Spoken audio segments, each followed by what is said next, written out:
Good morning, Parkland. Another month is gone. We only have 31 days left until 2016.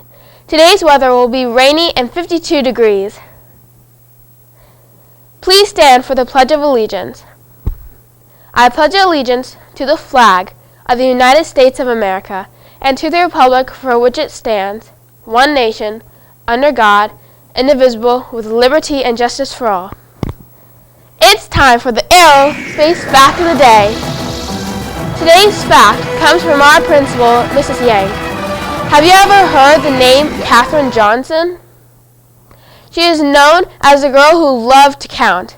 As a recipient of the 2015 National Medal of Freedom, she was recognized for her important contributions to the space program during the Apollo era. Check out this video about her. This is the story of a space scientist, a mathematician, a physicist, a pioneer. In May of 2015, graduating students at West Virginia State University reflected on a trail that had been blazed for them by one of the university's most accomplished alumni. NASA and West Virginia State have something very important in common. Our legacies are woven together by a remarkable pioneering American by the name of Katherine Johnson. On November 16, 2015, the White House announced that President Obama will be awarding Katherine Johnson the Presidential Medal of Freedom, our nation's highest civilian honor.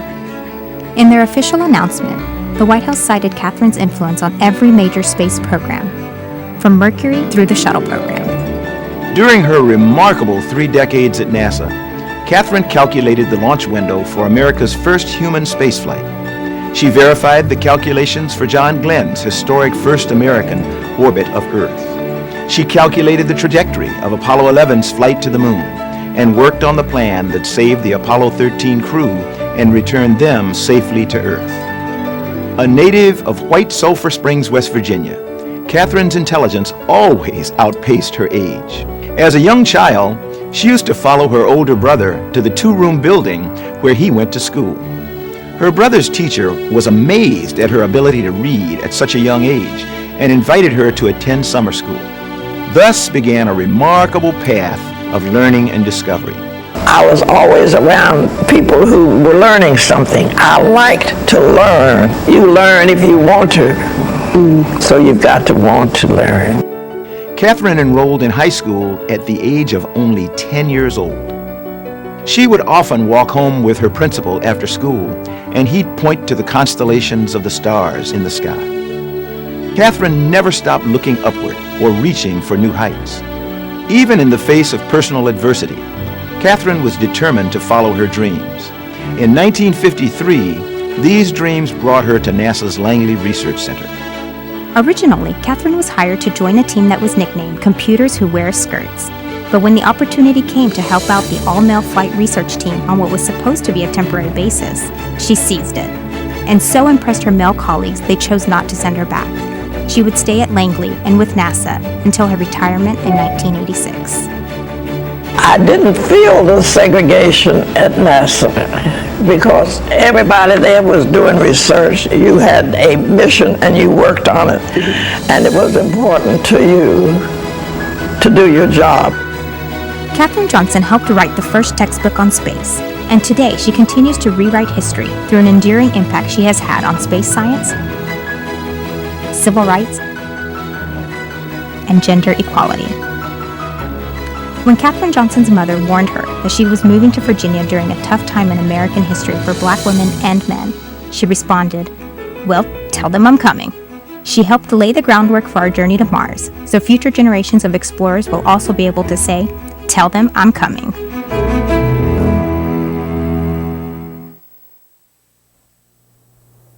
Now let's find out what's happening this week at Parkland.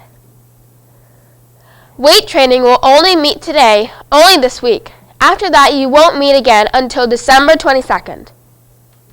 The Fellowship of Christian Athletes will meet tomorrow. See Mrs. Bauman with any questions. Civil Air Patrol will be meeting Wednesday after school. Tickets for Parkland's winter comedy, Fear Factory, will go on sale tomorrow. The cost is just $5 per person. The show is December 10th and 11th at 7 p.m. So come on and out and support your fellow students in the arts at Parkland. Parkland's next Family Market Day will be Thursday from 4 to 6 p.m. If your family is in need of free groceries, you may come and get some in the cafeteria. Please bring your own bags. See Mr. Parker with any questions. Staff, please pardon the interruption. We had a late bus this morning. Please admit the students. Thank you. Parkland ladies, if you are interested in the Made with Code Club, there will be an interest meeting during all 3 lunches on Thursday. Sign up in guidance for your interested. If you are interested. Boys who are attending Boys Leadership Conference. You'll meet on Thursday after school in the cafeteria. Super Sci-U will be continuing experiments this Thursday from 3:20 to 4:20. See Dr. Cohen if you have any questions. Finally, 7th graders, listen up. It is time to finish your milestone experiments. Please be sure they are completed and begin work on the result paragraph. Here's Gabby to tell us a little bit about the month of December. Thank you, Maria. Today is the first day of December. December is the 12th and last month of the year in the Julian and Gregorian calendars. It is one of 7 months with 31 days. December is the first month of the meteorological winter in the northern hemisphere. And in the southern hemisphere, it is the first month of summer. December is often the month with the shortest daylight hours of the year in the northern hemisphere, and the longest daylight hours of the year in the southern hemisphere.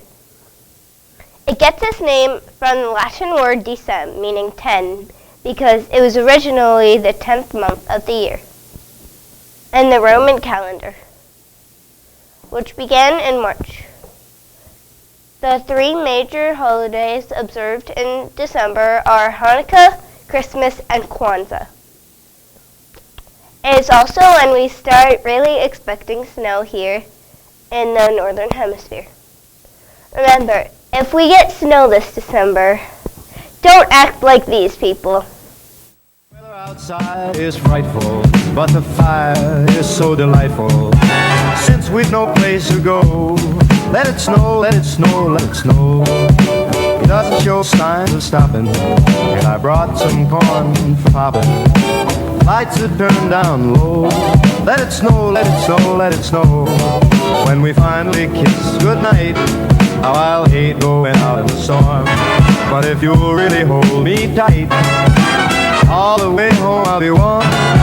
The fire is slowly dying, and my dear, we're still goodbye. As long as you love me so, let it snow, let it snow, let it snow. Doesn't care if it's 10 below. He's sitting by the fire's cozy glow. He don't care about the cold and the winds that blow. He just says, let it snow, let it snow, let it snow. Let it snow. Ooh, he goes gone. Like early birdie when he's nice and warm. His gal by his side. Now, wish these students a happy birthday. Happy birthday, oh yes it's your day, I hope that we say okay, though it was a shame, it would extend your praise, so happy birthday!